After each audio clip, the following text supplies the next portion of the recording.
अपने आत्माओं, हमने परमात्मा के मार्ग पर चलना है।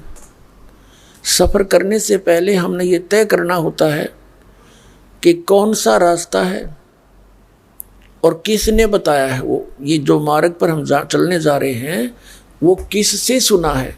तो हमने जिस व्यक्ति से सुना है, एक तो उससे हम सुन लेते हैं कहाँ ये इसने जाना है, कोई उधर गया है नहीं गया है, तो किसी से सुनकर उसने ज्ञान है। और दूसरा फिर हमारे पास मैप होता है, मानचित्र।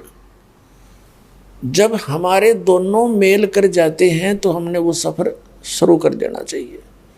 दूसरा तरीका ये है कि जैसे आप सफ़र में जा रहे हो, रास्ते में आपको किसी ने कह दिया कि आपका रास्ता गलत है, आप ठीक नहीं जा रहे हो, तो क्या करना चाहिए आप जी को? आप जी ने वही ब्रेक लगा देने चाहिए अपनी गाड़ी को और तसल्ली करे, फिर उसका पूरी जांच करके आगे चलना चाहिए। अब जिस व्यक्ति ने आपको टोका है उसका कोई उद्देश्य तो होगा। अब जैसे आप सफ़र में जा रहे हो और आपको रास्ते में किसी ने बोल दिया कि आप गलत जा रहे हो, तो आपका फर्ज बनता है वही रुके, तसल्ली करे, पूरी जांच करे। अब जांच के दो तरीके हैं।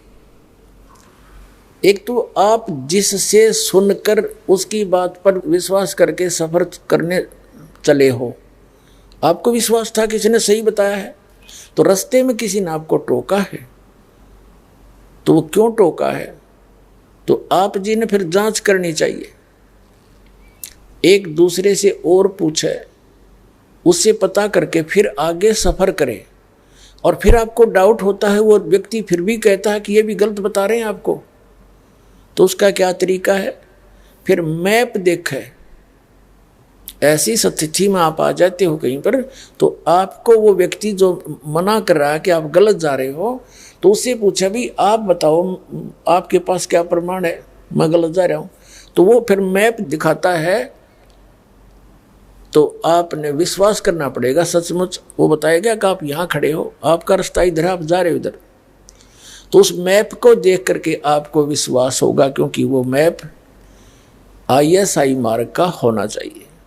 तो दास जो कहना चाह रहे हैं आपको कि दास 17 वर्ष से आवाज़ लगा रहे हैं कि जितने भी ये संत हैं पृथ्वी पे आज के दिन में, ये सब भ्रमित हैं, ये मिसगाइड कर रहे हैं, पूरे मानव समाज का जीवन नाश कर रहे हैं। इनके पास कोई आधार नहीं है ज्ञान का, हुआबाई बक रहे हैं, अपने अपने तुक्के लगा रहे हैं, अपनी अपनी साधना बता रहे हैं, जिनका कोई आधार नहीं, कोई सदग्रंथ आधार नहीं है। और ये श्रद्धालु इतने अंधविश्वासी हो गए, उनके ऊपर विश्वास कर लिया कि नहीं हमारे गुरुजी ने जो बता दिया सत्य है।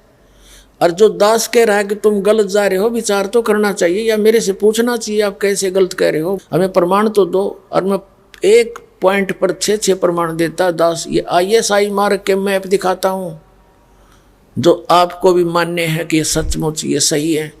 और वो आप देख नहीं पाए उनको, आपके गुरुओं को उसका पता नहीं। तो ईबदास चाहता कि तुम स्वयं देखो, वो नहीं मानेंगे, वो तो इज्जत और बेइज्जती पड़े रहेंगे, संत को वहाँ हैं। लेकिन वो भी नालायक व्यक्ति होता है जो अपना जीवन नाश करे और गिल साथ में अनुयायियों को डुबोए, वो संत नहीं होता, वो तो राक्षस है। देखो ये दास आज इस स्थिति में होता, मुझे पता लगता कि मेरा ज्ञान गलत है, प्रमाण दे दे कोई, मैं मान लूँगा कति, और सबको कह दूंगा सार्वजनिक तरीके से कि वो ज्ञान सही है, भाई मेरे पास ज्ञान नहीं था। उद्देश्य प्रत्येक संत का यही है, वो इस उद्देश्य को लेकर चल रहे हैं, मैं सभी को भगवान का ज्ञान दें, इनका कल्याण करवाएं।